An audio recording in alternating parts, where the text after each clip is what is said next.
He never sleeps, by the way. He's also just eating during his stream as well. It feels like the man eats, sleeps, breathes Hearthstone, and we'll see if it can pay off for him here as he faces off against Glory, the staunchest of practice partners. First off with the aggro Druid versus Face Hunter, which we did say a while ago does feel like the Druid has a leg up because they have so many more taunt minions, which really direct the flow of how the trades go. And as we always know in these aggro mirrors, it is all about who takes control of the early board.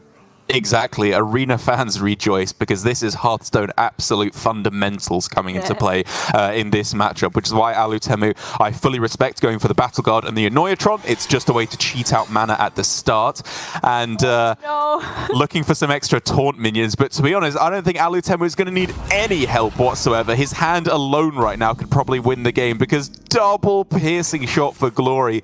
This is why the matchup doesn't feel good for Hunter, because there are just too many of these cards for Hunter that are apocalyptically bad to draw at the start.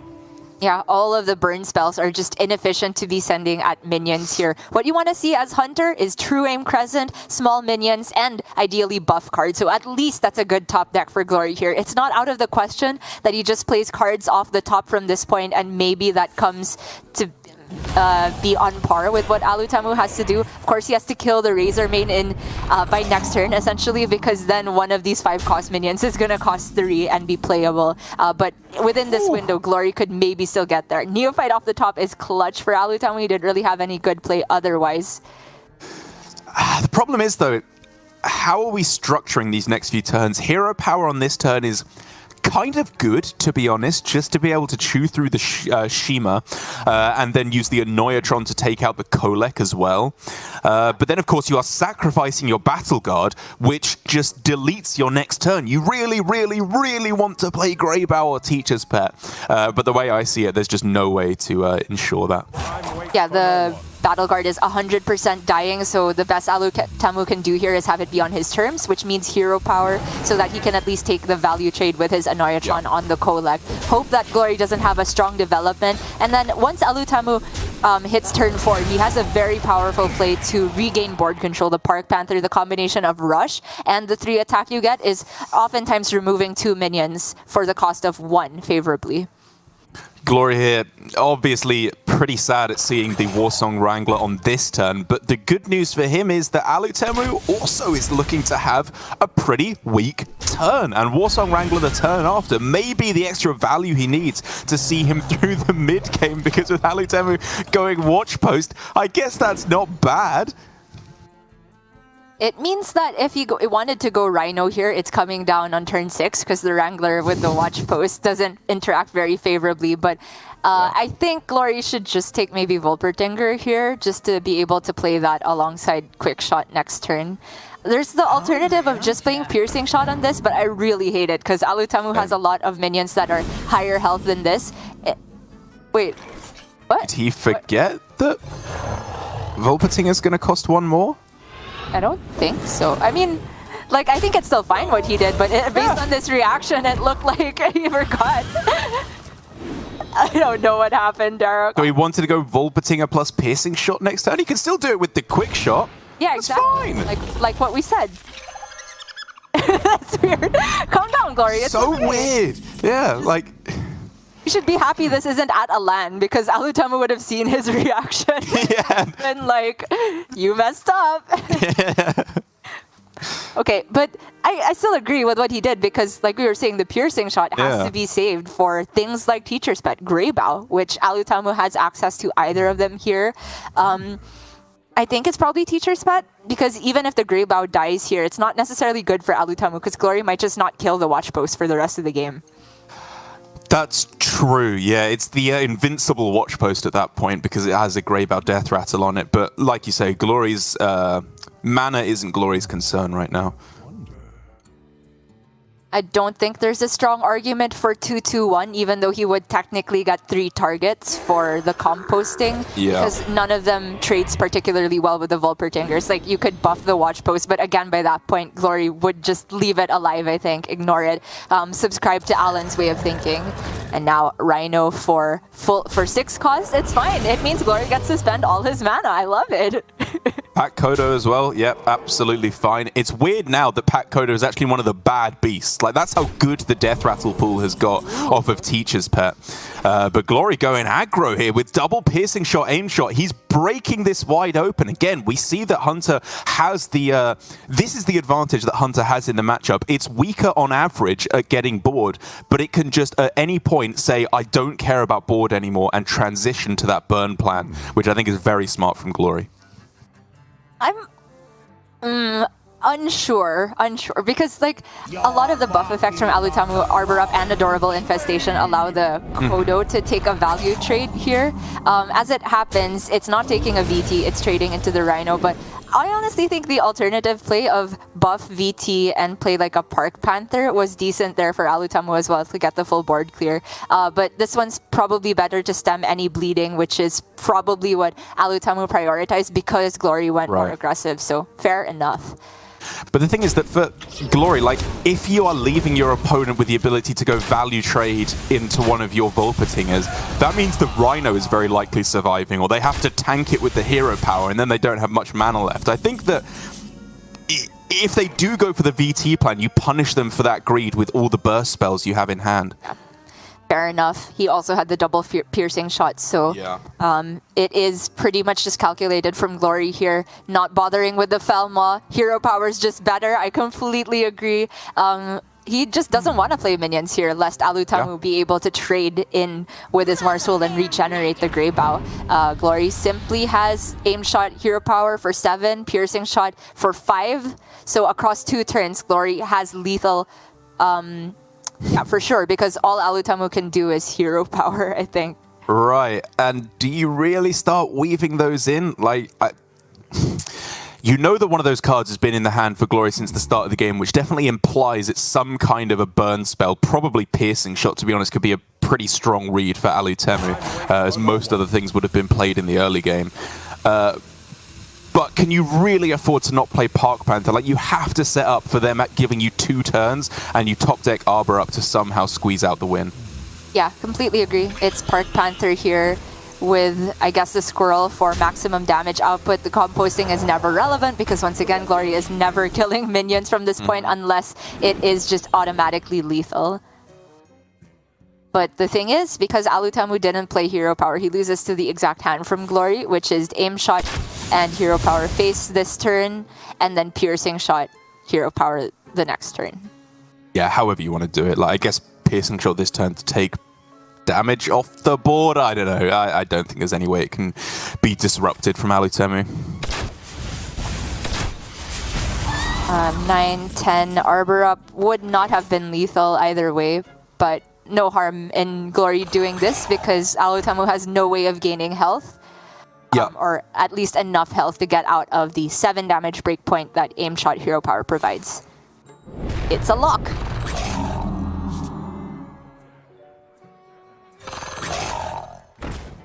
Which is an incredible pan out just based on the fact that Glory's starting hand was so bad. The runner curve options off the top, and the fact that Alutemu was forced off of having his Razor main Battle Guard stick kind of ruined the game plan overall for Alutemu. And there it is, closing things out. And what a big win for Glory. Cannot be overstated how much Hunter has struggled in these series. And to get it right over the gate at the first stepping point for Glory, over the gate, I don't know, over the finish line for Glory at the first hurdle is absolutely huge here. It means that the Druid has to struggle on. I think it should be able to pick up a win for some point, at some point. But again, given that this is Conquest, it's about winning with your weakest deck, which I do believe was the Hunter for Glory. And so now with just Demon Hunter and Warlock left over, 2 classes that I think are still very potent in the metagame, even with the soft target that Alutemu has on the Demon Hunter.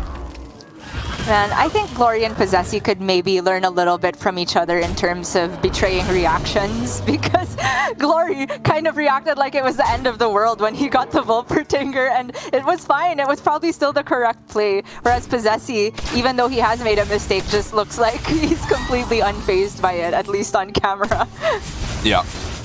And there it is, Glory given us the fist pump. It still means so much to him. We talk about how this happens for players where they plateau, they hit the absolute peak of the summit, I suppose, a plateau at the summit of the mountain by winning the World Championships, and then they struggle to find their next goal, their next objective. But for Glory, the objective is very clear.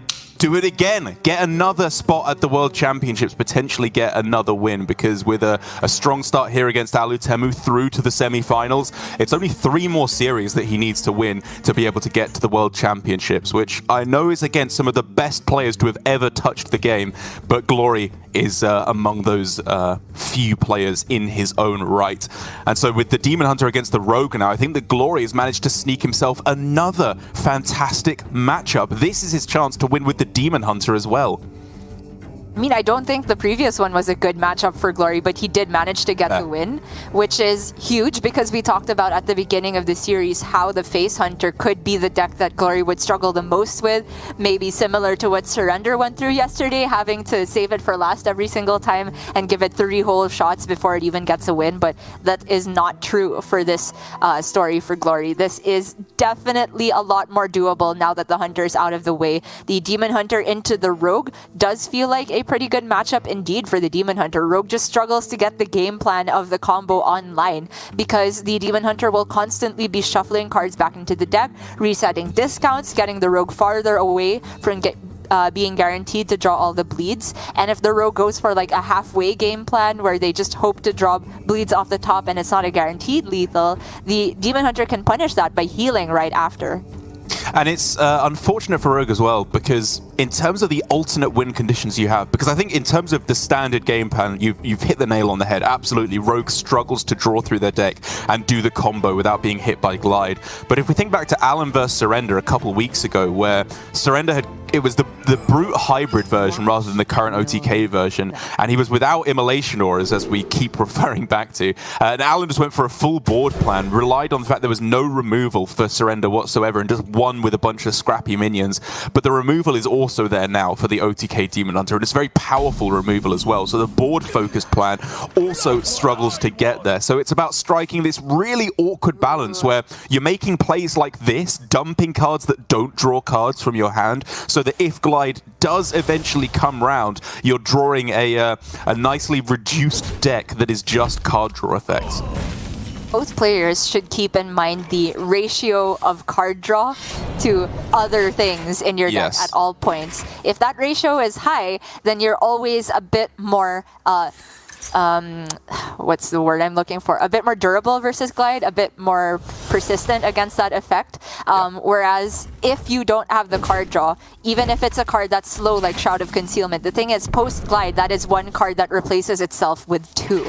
Alutemu is just going to go for it here though because the curve is simply too good to give up. He didn't have a read on Glide by this point, and in the case where there's not a Glide, his hand gets miles better by playing that. Glory does get some pretty efficient quest completion though. Sigil of Alacrity, making that next layer of quest very much doable with the cheap acrobatics as well. Yeah, this is about as good of a non-Glide game plan as you can get from Glory, and with the possibility of finding Glide itself off the top, or of course double jump to tutor it out, he can very possibly disrupt Alutemu's game plan at the same time. But for Alutemu, I don't really see much of an alternate strategy other than just Kazaka's 5-cost Golem. It's sorry, a decent card to shuffle back into the deck in case there's Glide. Like if you can get draw 2, copy, I don't know, maybe even +2/+2, you could maneuver it to be good as well. And I think dumping a bunch of cards here to keep your hand size small just seems less important than getting Kazakas played. Very close because this is an opportunity to play Neophyte into turn 4. Again, it's not necessarily Glide because Glory, if he had it in Outcast, could have potentially coined it the last turn, but there's the chance that maybe he had a 1-cost card locking it on far left that he needed coin and 5 mana to be able to make it work. Alutemu is not going to give up on the ideal game plan though, which is respectable. I think you just take the buff Golem here. At any point, that can become relevant, whether it's just with some piddly minions stuck on board or as a top deck post-Glide. I agree. I do think that the buff golem is the way to go. Alutemu for me has just been the king of weird golems. Whatever one he picks, it seems to work. As Divine Shield +2/+2 is the one he goes for. Glory, however, rips Glide off the top with a 0 mana sigil to go alongside it. That looks pretty good to me, right? He can coin out something to dump as well. Maybe Morg? Yeah, that's a tough one, actually. I certainly think you glide, but I would Yes. also like to spend this mana as efficiently as possible. But it looks like Glory is just going to put it all back in the deck. Confident that he'll have enough card draw after the glide, which is, I guess, a reasonable assumption because he had a sigil in play. That's ideal, having the sigil prior to playing the glide. Okay, Golem comes right back. That's not But bad. the rest of the hand is lacking for Alutemu.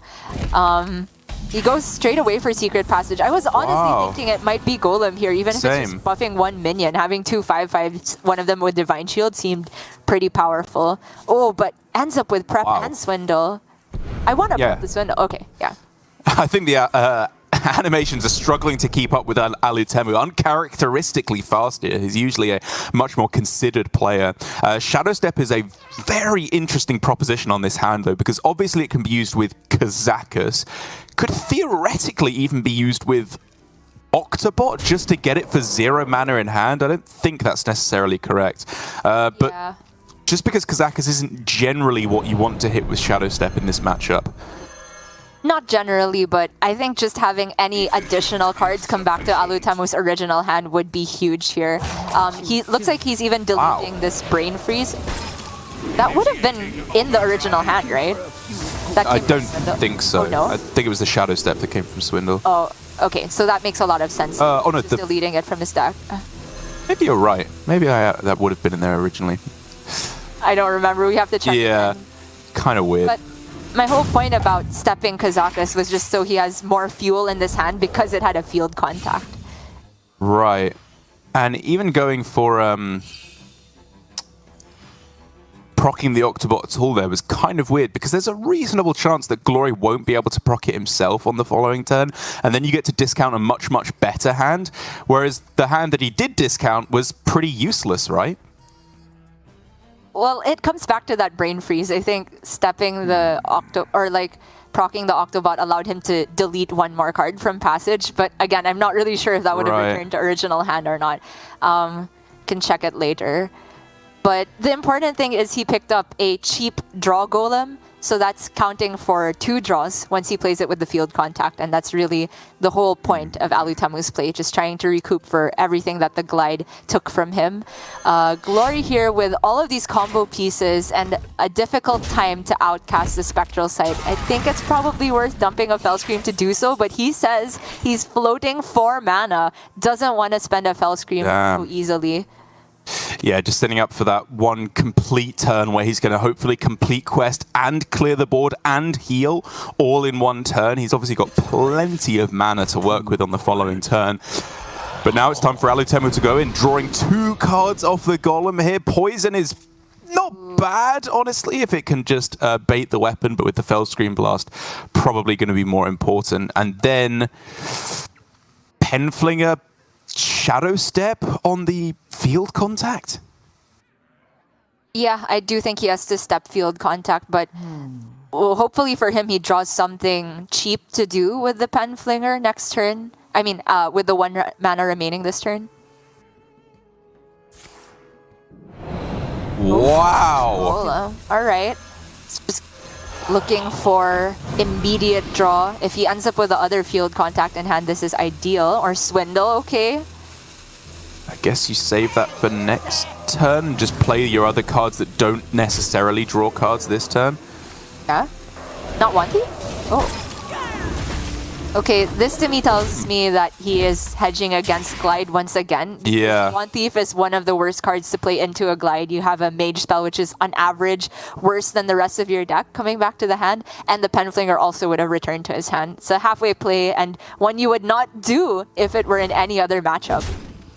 Reasonable. Reasonable. And now Glory gets, obviously, the ability to clear the board on this turn. It's just how he wants to complete the quest alongside that is the question. Now it looks relatively simple. You can just trade that, draw with double jump, and then delete the board. Right, and deleting the board means using Arcanist Fellscream most likely, so there's some mana that you float at the end of it. Oh my god. He can't play it though, right? Because he has to kill field contact, and he won't have mana remaining if he glides. Yeah, I agree. Unless he wants to dump double Fellscream, which I hate. I hate that a lot, yeah. I mean, it's not necessarily guaranteed, but it's possible that you can get this Fellscream Blast, Spectral Sight and Glide played from the left, but you still have another Glide in the deck, which you're probably drawing towards as your way to disrupt the rogue.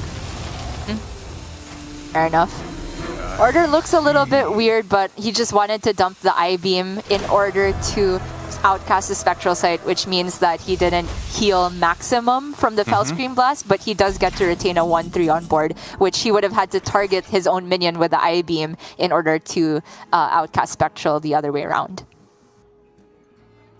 Oh, and for Alutemu, at this point, you have to go in with the card draw, but you know, even if there isn't Glide in hand, they're gonna get it in 2 turns' time. Like after Kurtrus, the amount of flexibility they have with their mana, they can almost certainly draw it into the outcast position. Yeah. But this one window where Glory has Kurtrus in hand, he's never playing Glide. So Alutemu can potentially end up with a lot of cards in hand as long as he's confident he can dump them all or most of them by next turn, which is a very difficult thing to do without an Octobot. There's still one left in the deck for him, but nowhere near guaranteed getting it with Swindle. So you probably want to hold on to Neophyte for a turn as well. That's likely coming down next turn as a disruptive tool to buy you 1 extra turn, because to be honest, I don't really see Alutemu getting the win next turn, and because he still needs Octobot and Prize Plunderer right now. Really rough to draw these. He just wanted a dumpable card here. It's going to be 1 Thief plus, I guess, Guardian Og Merchant. Yeah. And then you disrupt next turn and hopefully win the turn after. It's a reasonable plan.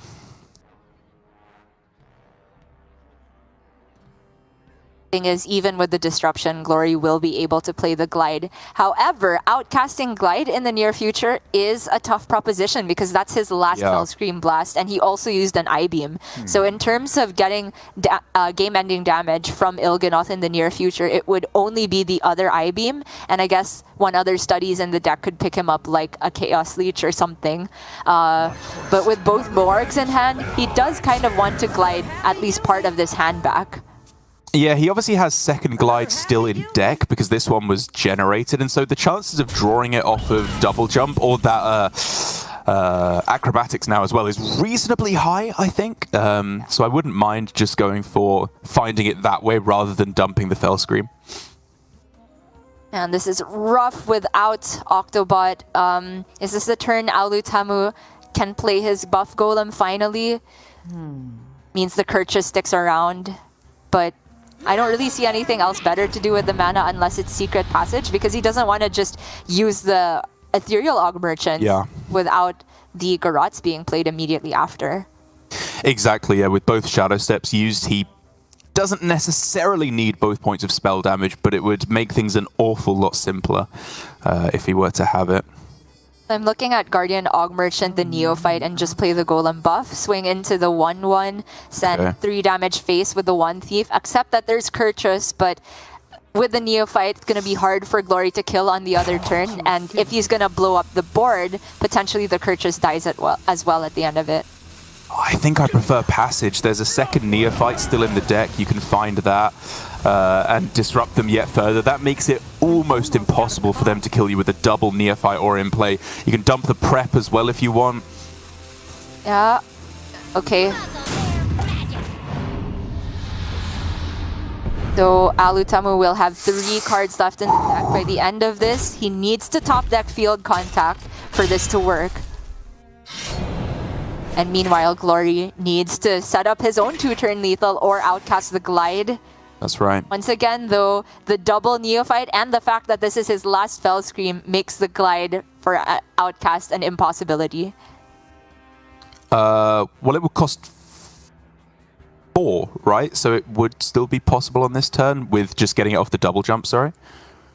Oh, sorry, I thought you meant the one in the current hand. Yes, sorry, in current hand, yeah, that's not possible, but you can still draw the other one, which is very, very tempting on this turn. Another happy guildie. Trading first. Oh, he misses. Ah, the other philosophy and the I-beam were the chances. It was 1 in 3 to hit the other glide there. Because he misses, Alutemu gets a chance. Top deck field contact is what he's looking for. No other draw effects left, but if he gets the field contact, I think that's just the game. Here we go.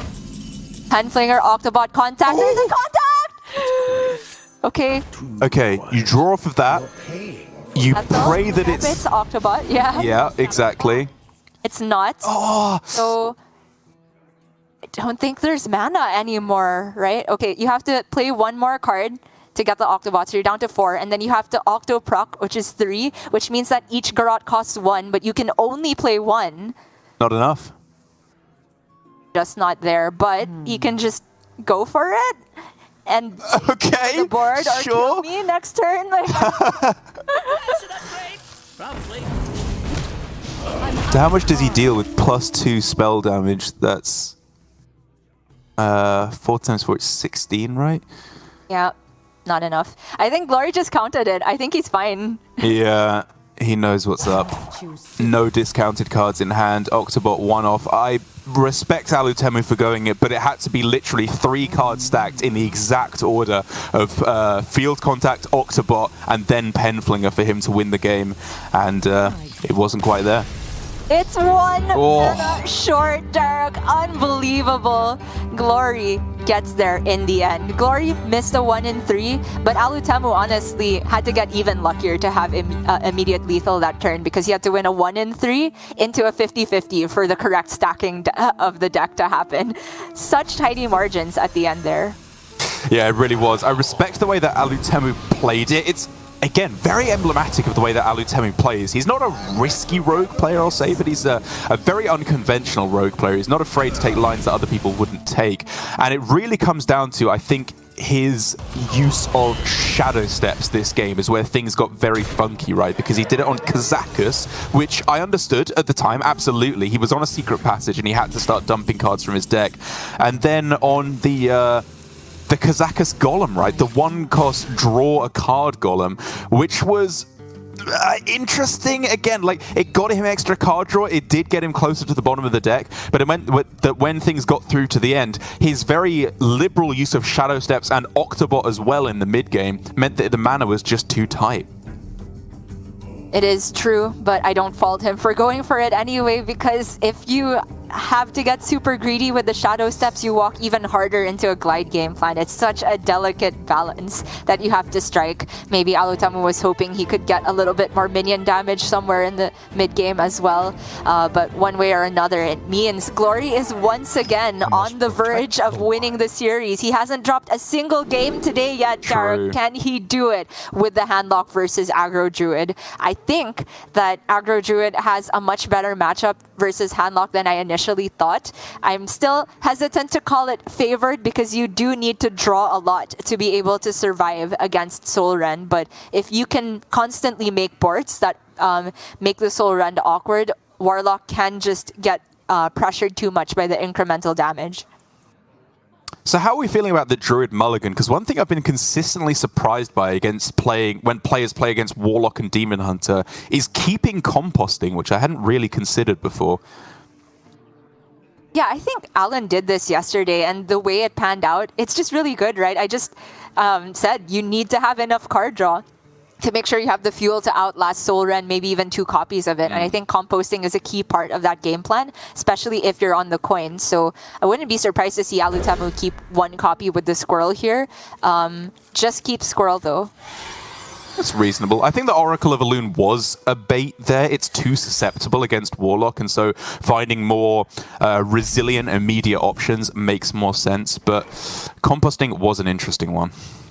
Ooh. The max pressure option is obviously coin 2-2 here, but if there is Drain Soul, you are very far behind there because we know the Battle Guard is one of the best refill options if you do manage to hit it in the mid game with Oracle of Elune. Alutemu going for just Peasant here will be met with a swift Mortal Coil, doesn't draw anything off of that, and now everything starts to get scary because there's a Drain Soul to follow up as well. Yeah, Glory's got a weird hand, right? Because against Hunter, this is the kind of hand that's the nuts. You just go Drain Soul, you clear off all their stuff, and then they run out of threats because their hand's full of burn. But against Druid, they just have a little bit more density of threats. They have so many consistent minion plays that just going Mortal Coil into Drain Soul, you kind of start to run out of value because now this Null is nowhere near being played. Tamsin's not doing anything because he's used all the removal spells. He's got to start tapping while there's a watch post on the board. Very scary stuff, but he has bought himself time and limited Alutemu's draws as well, so it kind of evens out in terms of resources. The difference is that Alutemu has damage in the meantime as well, and he ends up with a watch post sticking around rather than a Razormane Battle Guard, which in this situation is just better. And there it is, the Mule ruining everything once again. It's getting worse than Foundation.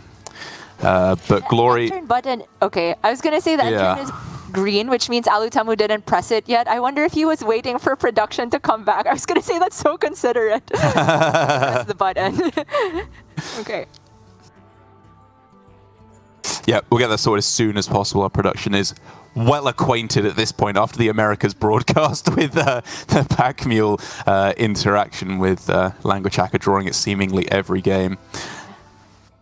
Okay, it's back to Alutemu's turn, which is worrisome. I don't know what he did. I mean, his Goldshire Null would have been playable by that point, right? Because it would have gone down to 5 with the draw. I assume he'd have played it and just killed an Anoyatron. I think Alutemu then played another Pack Mule, but that's as far as my Hearthstone theoretical knowledge goes. Oh no, it's just Null on 2 turns from the last turn we saw. Oh my gosh. There we go, okay. Right, so I mean, he's clearly under a lot of pressure not having found Soul Rend yet, and honestly, Soul Rend not even being that impactful were he to find it with all the Divine Shields in play as well. Park Panther looking premium on this turn, probably to just send that 4 damage face in all honesty and take out the 1/1.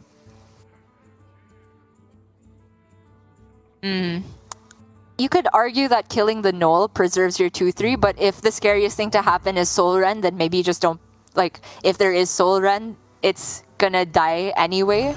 So I can see a world where the 4 damage with Hero Power goes face. Yeah, like in terms of Soul Rend, it means that one of your Anoyatrons die because they can take out a Divine Shield, which, fine. I don't think I really care about that. I just want to kill them now. They're clearly not putting forward good answers. Alutemu considering this exact dichotomy we've laid out and has decided on face with the Druid Hero Power. And I think that means 2-3 to the face as well. With Soul Rend, they don't have very much mana left to do anything, but in the end, he trades here. Interesting.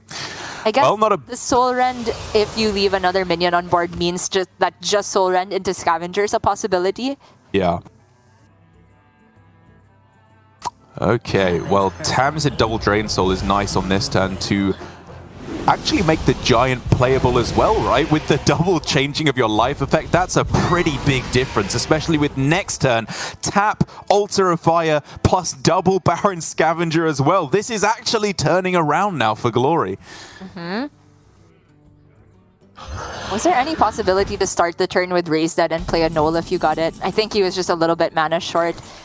Also, that 3 damage is very scary because of Arbor Up, and Alutemu only has 8 damage, possibly going face here. Oh, it's so close, but I don't think it gets there. Depends. Right now, Glory doesn't have any more healing. He doesn't need healing. He's got 12 of Taunt. I mean, oh, true. Is the hero power Altar of Fire? Yeah, it's all Does it? playable. Yeah. Oh, squeeze that in that's too. there. Why not? Gosh. Yeah, that's probably game ending. Alutemu does not run nature studies. No discoverable effects. Yeah. If he gets Arbor up off the top, is that ever enough? Maybe, but I don't think so even then.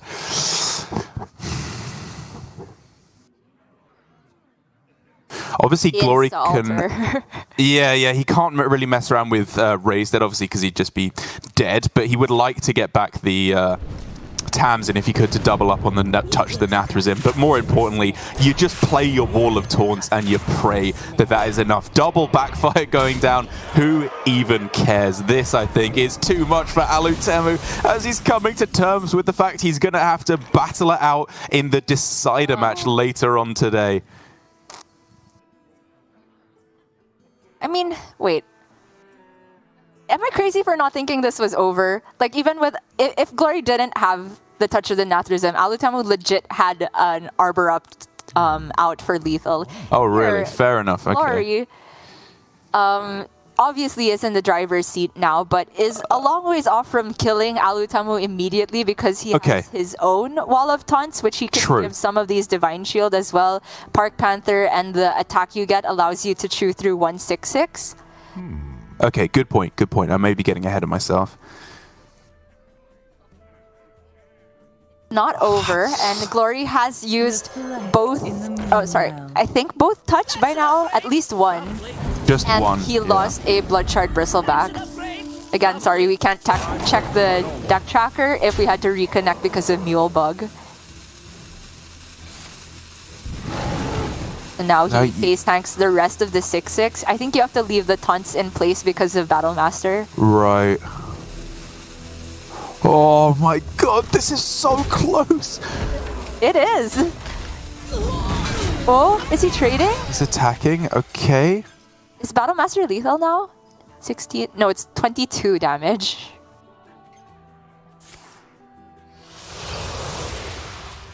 Tap. Oh! Wait, what's his quest at? If Raise Dead procs quest and he's not on the final layer, it's lethal, right? But there's a taunt in play. Oh, yeah. Sorry. I thought he could get one more attack. Forgot about the Divine Shield. Yeah. Okay, Arbor up. There's Pet. That's not bad. He's alive. Oh Just my face tank god. 6, kill the giant. Only a Battlemaster left. Oh, Okay, this but is now so Glory, close. But Glory can play Raise Dead now. Kind of. Yep. But if he plays Raise Dead and doesn't hit healing, he cannot tap anymore from that point. Oh. This Raise Dead doesn't have a Bristleback in it. The Bristleback was burned. Correct. So, I mean, he can hit taunts, right? There's 2 taunts in there, which pretty much keep him alive. yes. That does do the quest as well. Okay. He has another go because the quest gives him 3 health. Another go with the Raise Dead for taunts. Okay, but then if he misses, as you said, he can't tap, which means he can't find another touch of the Nathrazim, and maybe that's his out now that he's got Tamsin. What if you trade first and see what pops out, and if you're alive on board, you just play all the minions? Okay, he's gonna tap. Oh my god, I can't look! It's Giant! He missed! He's dead! That's it! How? What happened? How did he lose? I don't know, Derek. I don't know.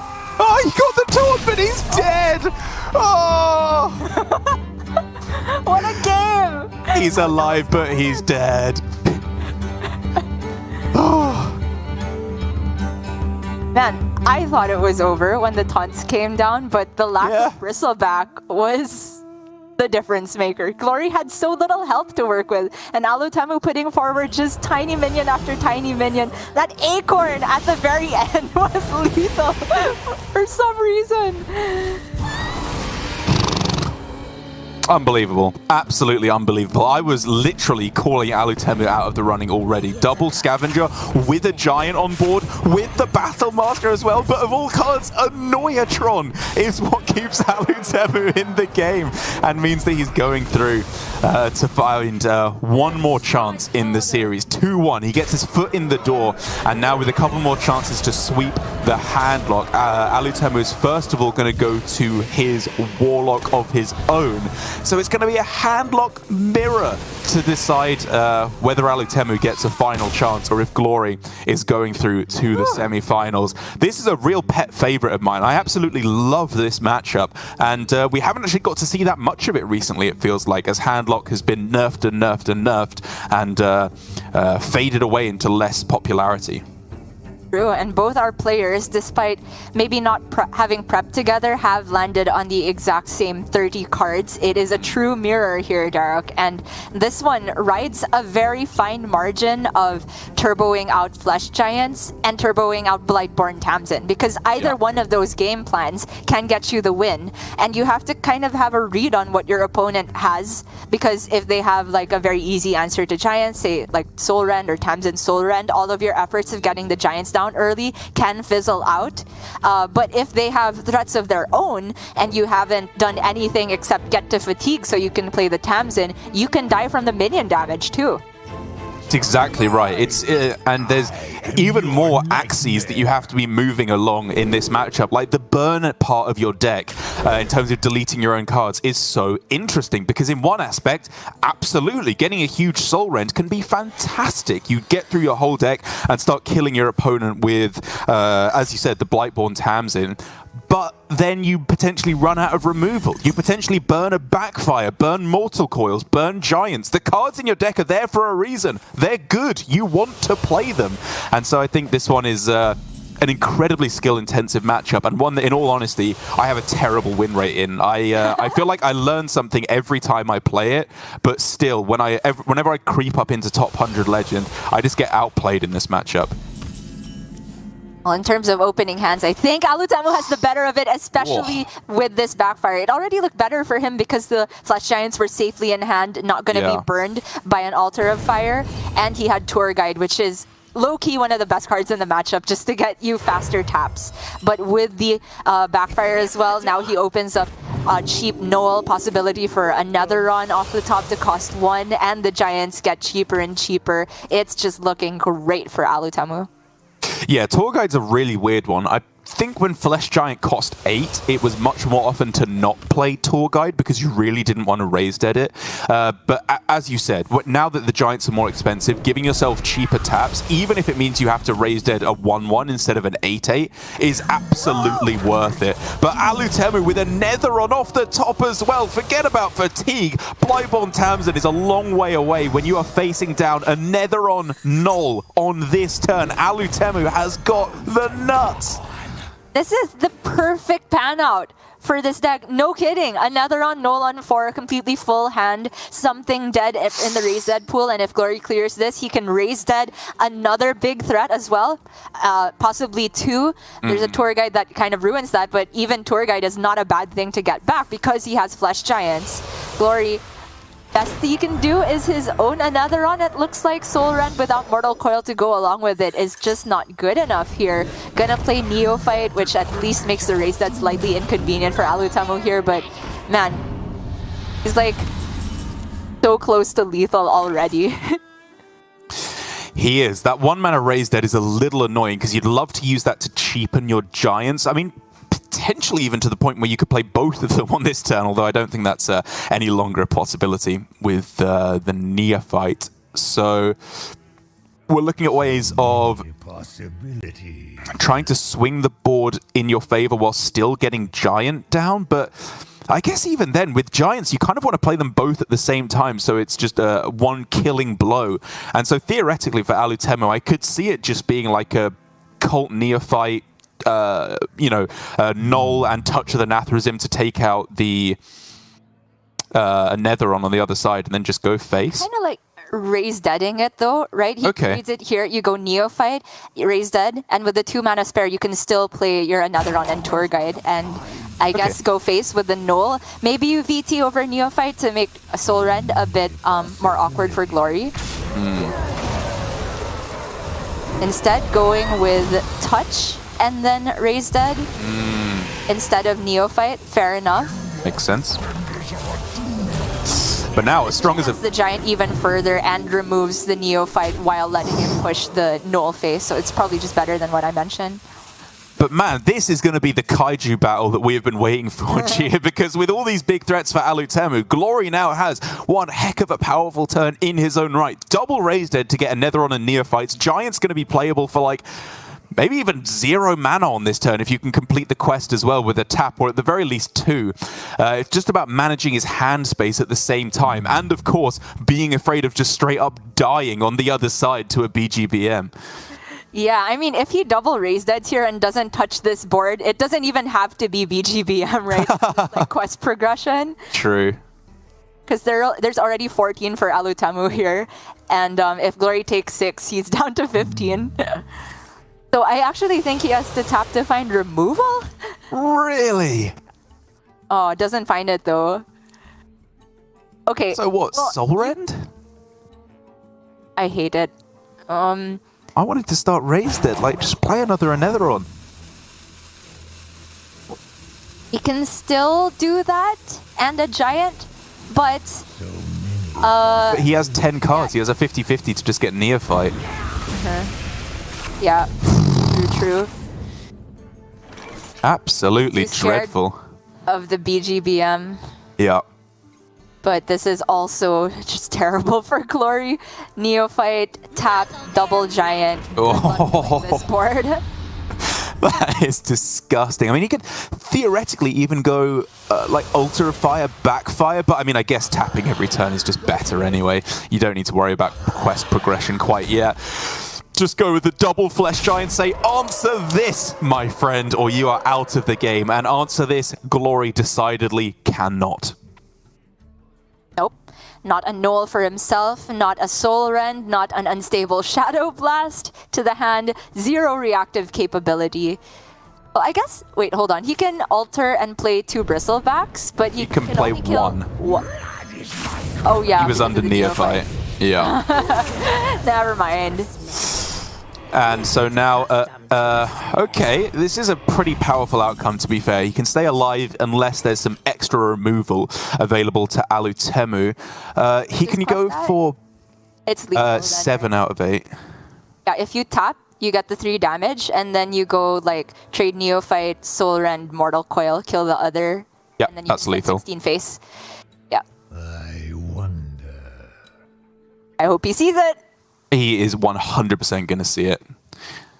Okay. He's doing the nod. He's doing the counting head bob. There we go. He's got it. There you go. Yeah, there we go.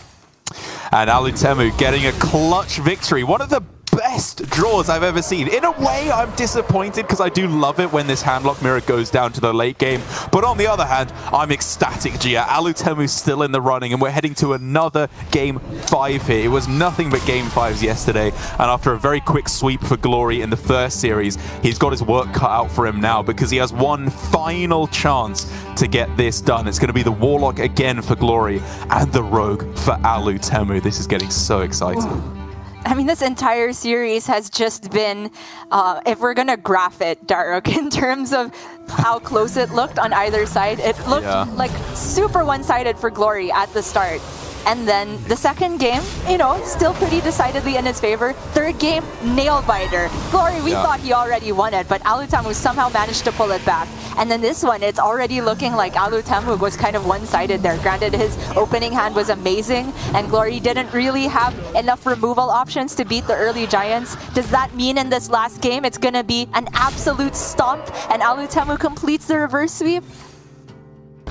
I don't want to go off necessarily superstitious predictions here, or that version of looking at things. But to be fair, for Alutemu, I think he's got a reasonable matchup here. I am slowly coming around to the idea that Warlock is in a decent spot against Rogue, but I still prefer the Rogue spot. Like, we can obviously talk about how Warlock has these ways to get super cheap Giants early on. Very often it's like turn 6, you're playing them alongside a Neophyte, maybe with a Netheron or a Null as well. But even with all of that factored in, the Rogue kills you on turn 7 a lot of the time, maybe turn 8 if they're feeling slow about it, if they want to take the scenic route to lethal. And Alutemu has just consistently shown, I think, the highest level of play on the Garrot Rogue. So Glory is going to be needing to have a very fast hand, getting these Giants down as soon as possible, or he's just going to die to the combo. Now, the last time we saw Alutemu play this matchup, he kept Garrot alongside 2 very good cards, to be fair, Octobot and Field Contact, because there is the possibility of your Garrot getting burned by Altar of Fire. Since then, I have seen a Twitter exchange between Alutemu and Okashinsuke. At the time, Alutemu was essentially playing for Okashinsuke's shot into the playoffs because of the points and how that would break out. It was also versus Glory, again, I think. Yeah. And Okashinsuke criticized Alutemu. He's saying, I would not have gone for the Garrot keep. I wonder if Alutemu has changed his mind since then. And based on tossing Garrot, maybe we can say that. Of course, not all the conditions were similar in that case, but he is choosing to prioritize better cards in the opener here, which personally I agree with. Me too. And getting Swindle into Swindle. Okay, this is obviously far from the dream hand, but it's a hand that's spending its mana. It's doing something at least to stay in the game, with One Thief very possibly getting you Cram Session, Spring Water, or AI as the premium ways to keep drawing through your deck. And then, of course, the Swindle to try and find the Field Contact that really makes this hand pop. I also want to add that the Penflinger was pretty good in this instance, just as a way to combo out Swindle and also just return to the hand as more fuel for a future Field Contact. Alutemu is running 2 copies of Penflinger, so maybe he took that upside of it into account. But later on, I could just see the Penflingers getting actively dumped as he needs more hand space. Meanwhile, Glory also is accounting for his own hand space without a Backfire or a Null. The most powerful parts of the deck have not come together just yet, but there is a way to just play these small minions and have the Raise Dead pool be full of Neophytes, which is one of the most annoying cards for Rogue to deal with. Very true. That is single-handedly, it can slow Alutemu down by like 2 or 3 turns, because it's not just the combo turn that it can disrupt, it's the mid-game turns. It means, for example, here, One Thief can't be played, which maybe means that Spring Water can't be played for 5 mana on the following turn. It's can have compounding effects where things get much more awkward. And so here for Alutemu, again, he's had the card draw at the start, but he's missing the key cards. He needs something extra to get this game done. And this is the type of hand that makes me so worried about Altar of Fire, because he has 9 cards in hand that are not Garrot, not Field Contact, and not Octobot, which are cards that you cannot afford to be burning. I can respect Glory just going for killing off his own minions. Shroud, a premium top deck here for Alutemu. Again, Octobot, Field Contact, maybe Kazakus we could settle for as well. But he misses again, just getting all the tertiary minions, the support minions, and none of the meat of his deck. No draw either off of the One Thief. I guess going for Primordial Studies for Thalnos, is that where we're at? Yeah, it can give draw in the form of Thalnos or even Guild Trader as a tradable. True. It's just better than the rest. You can think about Counterspell because he does have 3 mana remaining, but I think Glory has tons of dumpable spells in the deck, right? All of the small cards like Drain Soul, Touch are not necessarily useful to him later on. I would prefer to play the Studies and also dump a Neophyte. I'm on board. Perhaps the one with Stealth, because it's only temporary stuff. Okay. There's Thalnos, yeah. That's the one you're looking for. No time to be messing around with Steward of Scrolls here. Alutemu is on a race to find his good cards before they can get burned by an altar. Oh man, and Alutemu's whole hand, like as soon as he gets the Octobot, this hand just goes into overdrive. It does. But not quite yet. And Glory, even with the Neophyte, has got himself a reasonable enough turn, like tap and then potentially Backfire, although overdrawing does become a concern then. Yeah, that's the problem with the Neophyte, actually. It prevents backfire from being the play here, which I think in a non-Neophyte world, Glory would have snap played just to get closer to his threats. There's just none of them really right now. I wouldn't hate the idea of still playing backfire, though, just to... Oh man, actually, there's only 1 mana remaining at the end of that. But I really want to get this Baron Scavenger to cost less. It's raised netting for Tour Guide Neophyte good enough, yeah. Yeah, you'd burn 2 cards, but honestly, I don't think it's a ridiculous suggestion with Baron Scavenger already in hand. It is a close one. But Glory just going for getting a Neophyte down again. It's a very different way that you usually see Neophytes, but when you get one in your starting hand and double Raise Dead, just a Neophyte a turn keeps... Alutemu away. I don't know. It just means that it's going to be very hard for him to go for his combo as he again misses on a good draw. Thalnos, 1 extra shot and he hits Prep. That's a disaster. He's halfway through his deck now and has hit none of the good cards. Unbelievable. Octos, Field Contacts, both Secret Passage, and 1 more Shroud, and you can even count Kazakus as a good draw. All in the bottom 14. So, what's the play now? Do you just dump a Brain Freeze? Maybe a Prize Plunderer? Yeah, Brain Freeze gets you back Pen Flinger, but honestly, you don't even need it at this point, right? Yeah. It's kind of just clogging up hand space for if you were to eventually get a Secret Passage. Honestly, I don't really even want the Penflinger back in hand, so maybe it's not as exactly, yeah. I do love that Alutemu was playing Neophyte as a priority as well. He saw Glory had a very awkward turn last turn because of the Neophyte. And if you're not going to get much card draw of your own, the best you can do is prevent your opponent from playing threats. But the first Flesh Giant has appeared now for Glory. There is the capability to backfire, but it seems he's committed to not doing that while under a Neophyte aura and Altar of Fire. Not like this, Tara. Oh, imagine contact, Octobot. Ugh. I pray that it isn't so. Me too. The other Garot's in there as well. Okay. Oh! Are you kidding me? Unbelievable! Alutemu, you poor man! This is not the time to draw badly. Oh! I don't know, Gia. 2 Passage, 2 Field Contact, Shroud, Kazakus. And I guess you can argue Octobot were good draws here. Yeah. I mean, even if he got Octobot, he could just like set up to potentially get lethal as soon as he draws the Field Contact, because he would have so many cards discounted to 0 mana. Yeah. But even that's not happening. So what does he do now? He can kill the Giant, but it's very expensive. Yeah. Flinger, Brain Freeze, and Prize Plunder, and Flinger again. Yeah. You're kind of losing all the good proccers if you kill off the Giant, right? Yeah. Maybe just leave it frozen. Trade in, sure. Ugh. Oh no. For Glory, though, this has gotta be a green light for the Altar of Fire. Also, it's activating the stuff in hand as well. This turn is turbo. You can start with Raise Dead to try and hit Giant and Neophyte, obviously.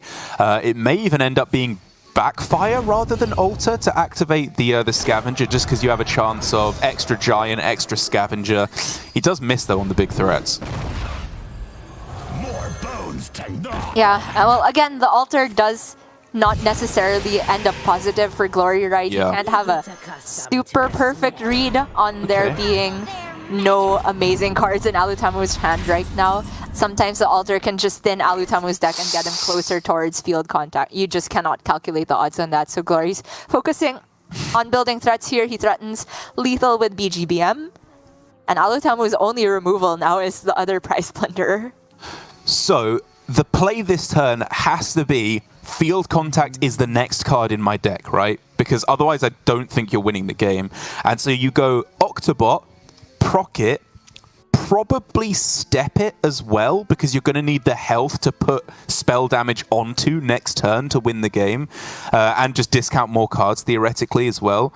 So I think it's like Octobot, Penflinger, Shadow Step, and then maybe Penflinger plus Prize Plunderer. It's a hard sentence to say, to actually kill off the Null. But maybe you just satisfy yourself with killing off the Neophyte. Well, you can kill both, right? If oh wait, sorry. Yeah, one proc has to go on the Octobot, so right. Yeah, it's only the Null, which is fine because if you just kill Null, you're alive to BGBM. Depending on where Glory's quest is at, I'm not actually. Oh, he's on Tamsin layer now, right? So can't deal any more damage with quest. Yeah. Alutemu makes the exact play we were talking about. It is an all-in play on saying that Field Contact is the very next card in my deck, and he has to hit it. Glory, of course, can just try and delete all of that game plan with Altar of Fire on this turn. Is starting to look very tempting. But at the same time, a lot of his deck is actually pretty good right now. He wants to hit the Giants and the second Neophyte. Yeah, Altar of Fire might just be a bait here. Like, the odds of deleting Field Contact now or later are always the same as long as there are enough cards to be deleted for Alutemu. But the thing is, if you miss and you Altar of Fire here, it's even more impactful because Alutemu has set up for a immediate lethal if you miss. Exactly. So you're just helping Alutemu by deleting cards if you play Altar of Fire and the Field Contact survives. Probably doesn't even want to go backfire. Wow, okay. Just going as defensive as possible, healing up to 30 and saying, Alutemu, you need the full combo here to be able to kill me. And if he's going to do it, it has to be Field Contact right now. Oh, but he's burning first. Okay. Not a disaster. Passage. That's one contact down. Number 1 is down. Octobot, Passage, Field Contact. Garrot. Number 2 is down. And oh, off the no. top. That's the game. Oh. Alutemu, what a cruel way to go out right at the end. He set that up so well with one of the worst draws you can get with Garrot Rogue. Field Contact, absolutely nowhere to be seen, but Glory, absolutely ecstatic, takes the win at the final hurdle. And after being our world champion last year, he's through to the semi-finals now. Only 2 more wins needed to be back at the World Championships. What a turnaround for Glory. This entire season was mediocre until the very end, just at the last minute, slipping into playoffs, getting himself the regular seeding, winning 2 in a row. 1 versus his staunch practice partner, Alutemu. He is through to Sunday alongside Possessi and Allen, but we still have to figure out who that last player will be. Alutemu waiting in the wings for the decider match, but first we have to play the elimination between Give Please and Gur. I mean, it would say a lot about how APAC GM is working if once again it was Allen plus Glory, Alutemu and Possessi in the top 4, because that is pretty undeniably, especially with Surrender now having retired from Hearthstone Grandmasters, just undeniably the top 4 players that we have in the region right now. Give Please can start to hold a candle to them, I think, but just has been unable to get to those truly transcendent heights the rest of the players in the 3 Japanese squad of Alutemu, Glory and Possessi plus Allen have been able to do so. Cannot wait to